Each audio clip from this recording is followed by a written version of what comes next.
मंडळी, तेजस व्हॉइस मध्ये आपल्या सर्वांचं स्वागत. थोडा वाद होऊ शकतो, मतभेद ठीक आहेत, बट वाद होण्याचे चान्सेस जास्त आहेत. आपल्याला माहिती आहे की बदलापूरमध्ये भाजपाने स्वीकृत नगरसेवक पदासाठी तुषार आपटे यांना उमेदवारी दिलेली आणि मग वाद झाला, कारण त्यांचं नाव एका केसमध्ये होतं जी लहान मुलांच्या शोषणासंदर्भात आहे. ते सह आरोपी आहेत आपटे, तुषार आपटे. आणि मग चौफेर बाजूने टीका झाल्यानंतर त्यांनी माघार घेतली, म्हणजे स्वीकृत नगरसेवक पदाचा राजीनामा दिला. आता प्रश्न असा आहे की एखादी व्यक्ती सह आरोपी असेल, भले अटक झाली असेल, अगदी जेलही झाली असेल, तरी पण त्या व्यक्तीला संविधानाच्या कुठल्या अधिकारात इलेक्शन न लढण्याची म्हणजे आर्टिकल लिहिलं गेलंय संविधानामध्ये की एखादी व्यक्ती जेलमध्ये गेली, पोलिसांनी अटक केली, काही दिवस काही महिने जेलमध्ये गेली, तरी सुद्धा ती इलेक्शन लढू शकत नाही, असं संविधानाच्या कुठल्या आर्टिकलमध्ये लिहिलंय. मुद्दा नंबर 1.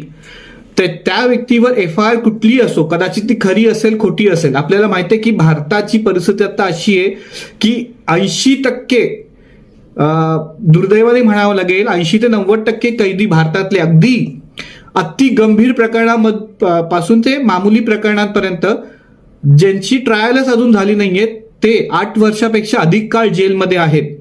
उद्या समजा त्यांना बेल मिळाली आहे, ते इलेक्शनला उभे राहिले किंवा स्वीकृत पद स्वीकारलं, तर टीका करणं योग्य आहे का?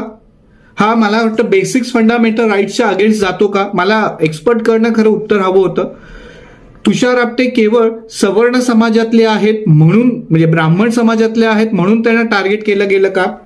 अनेक ड्रग्सच्या रॅकेटमध्ये मंत्री होते, तुम्ही नीट आठवा, 2 वर्षाचा काळ मंत्री होते. मंत्र्यांच्या PA जाधव का कांबळे नावाचं होतं, त्याने सुसाईड केलं, त्याच्यानंतर नाव आलं, पण त्या मंत्र्याला काही झालं नाही.